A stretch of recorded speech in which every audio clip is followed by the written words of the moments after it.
அவர் 600 கோடி 700 கோடின்னு போயிட்டாரு. அவரையே நீங்க கூட்டுவாரு. அவர் இப்ப போனீங்கன்னா 60 கோடி அவரே கேட்பாரு. சம்பளமும் ஃபிக்ஸ் பண்ணி கொடுத்துட்டேன். பர்சன்டேஜ் இல்ல, அது டிபெண்ட்ஸ் தானே. இப்போ ஒரு படம் பண்ணலான்றது அது அந்தந்த டைம் டிசைட் பண்ணும். அண்ட் அவர் இப்போ ரொம்ப ரொம்ப பெரிய ஃபிலிம்ஸ் பண்ணிட்டு இருக்காரு. அதுவே எனக்கு சந்தோஷமான விஷயம். அதனால அவர் அந்த ஜேர்னில போயிட்டே இருக்கட்டும். உண்மையிலேயே ரொம்ப சந்தோஷம்ண்ணே. சூப்பர்ண்ணே அப்படி சொல்லி. சூப்பர்ண்ணே.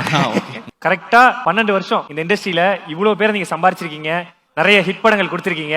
எப்படி இருக்குண்ணே? 12 இயர்ஸ் இங்க வந்து இருந்துட முடியும்ன்றதெல்லாம் முதல்ல எனக்கு தோணவே இல்லை.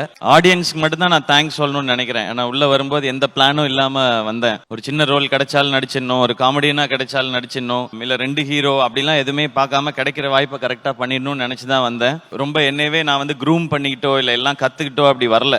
பட் நம்ம பையன் ஒருத்தன் அங்க இருந்து இங்க வந்திருக்கான்னு சொல்லி கை தட்டிக்கிட்டே இருந்தாங்க. அந்த கைத்தட்டல் சத்தம் கேட்டு கேட்டு 12 வருஷம் அப்படியே ஓடிட்டே இருக்கு.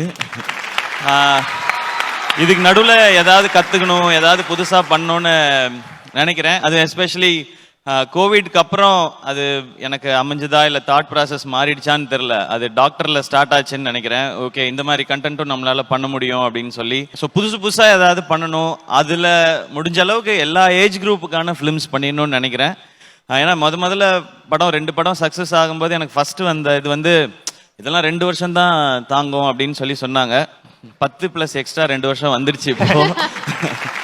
ஸோ இன்னும் கொஞ்சம் வருஷம் ஓட்டிட முடியும் நம்பிக்கை இருக்கு. இவங்க கை தட்ட அது இன்னும் ஜாஸ்தியாகவே இருக்கு. ஏன்னா நான் அவங்க இந்த கைத்தட்டலுக்கு சின்சியராக இருந்தணும்னு நினைக்கிறேன். நான் நடுவில் நிறைய கன்ஃபியூஷன்ஸ்லாம் வரும். இப்படி பண்ணலாம் அப்படி பண்ணலாம் அப்படின்றதெல்லாம் ரொம்ப சிம்பிள். ஜனங்களுக்கு எது பிடிக்குதோ அதை பண்ணு, அவங்களுக்கு பிடிக்கலன்னு ரிஜெக்ட் பண்ணா அதை அக்செப்ட் பண்ணிக்கோ, கரெக்ட் பண்ணிட்டு திரும்ப பண்ணு. இது மட்டும் தான் மைண்ட்ல ஓடிட்டு இருக்கு. இன்னும் ஒரே ஒரு விஷயம், நமக்கு லைஃப்ல வந்து ஃபெயிலியர் வரும்போது பயம் வர்றது அப்படிங்கிறது நேச்சர். எனக்கு வந்து அதிகமான சக்சஸ் வரும்போது சக்சஸை பார்த்து பயந்துருக்கீங்களா? இது ரொம்ப ப்ரெஷர் ஆயிடுமோ அடுத்த விஷயத்துல அப்படின்ற மாதிரி எனக்கு யோசிச்சிருக்கீங்க? ஒரு படம் சூப்பரா இருக்கு அப்படின்னா இமீடியட்டா அடுத்த படத்தை பத்தி யோசிக்க ஆரம்பிச்சிருவேன். ஐயோ இந்த படம் நல்லா இருக்கு, அப்ப அடுத்த படம் கரெக்டா இருக்கான்றது மட்டும்தான். சக்ஸஸ் இது வரைக்கும் இதுதான் சக்ஸஸ் சூப்பர்னு நான் நினச்சதே இல்லை இது வரைக்கும். ஏன்னா நான் பார்க்குறது படத்தோட சக்ஸஸோ ஃபெயிலியரோ இல்லை, இந்த ஜேர்னியை தான் நான் பார்க்கணுன்னு நினைக்கிறேன். போகணும், இன்னும் நிறைய தூரம் இருக்குது. இப்போ நீங்கள் இன்னைக்கு இண்டஸ்ட்ரி வேறு இண்டஸ்ட்ரின்னு இருந்தது ஒரே இண்டஸ்ட்ரி ஆயிடுச்சு. நீங்கள் எங்கே வேணாலும் படம் கரெக்டாக எடுத்தீங்கன்னா எங்கேனாலும் அடிக்கும்ன்றது ஆயிடுச்சு. ஸோ நம்ம படம் அப்படி எவ்வளோ தூரம் ரீச் பண்ண முடியும் அப்படின்னு. இப்போ நீங்கள் அனிமல்லாம் அப்படி ஒரு எக்ஸாம்பிள் தான்.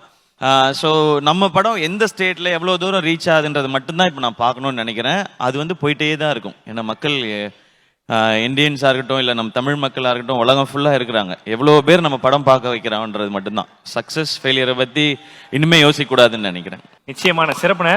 ஆனால் நிறைய வித்தியாசமான படங்கள் முயற்சிகள்லாம் நீங்கள் எடுக்கிறீங்க. அந்த முயற்சிகள் அட்டம்ப்ட்ல எடுக்கிறதுக்கு காரணம் ரசிகர்கள் மேலே இருக்க நம்பிக்கையா இல்லை வந்து உங்கள் மேலே இருக்க நம்பிக்கையா? ரசிகர்கள் என் மேலே வச்சிருக்க நம்பிக்கை, அவ்வளோதான். அதை வேற எதை வச்சுட்டு நீங்கள் அப்படியான ஐடியாஸ்லாம் பண்ண முடியும்? ஏன்னா அண்ட் ரைட் டிரெக்டர்ஸோட ஒர்க் பண்ணணும்னு நினைக்கிறேன். அது இருந்தால் தான் ஒரு ஸ்டார் வந்து உருவாக முடியும். ஒரு டிரெக்டர் பிலீவ் பண்ணி இவனை இப்படி காட்டலான்னு நினச்சாதான் ஒரு ஸ்டார் உருவாக முடியும். அது ஃபைனலி இப்படி ஒரு கண்டென்ட்டை காமிச்சா ஆடியன்ஸ்க்கு பிடிக்கும் அப்படின்றது தான். அதை நம்பி தான் உங்களை நிறைய பேர் இன்ஸ்பிரேஷனாக நாங்கள் எங்கள் எல்லாருமே உங்களுக்கு தான் இன்ஸ்பிரேஷனாக எடுத்துருக்கிறோம். தேங்க்யூ. ஸோ அப்படி உங்கள் இன்ஸ்பிரேஷனாக ரோல் மாடலாக எடுத்துகிட்டு வர பசங்களுக்கு நீங்கள் என்ன சொல்ல நினைக்கிறீங்க? அவங்களுக்கு தெரியும்பா, நம்மளோட அவங்க ஜாஸ்தி உஷாராக இருக்கிறாங்க.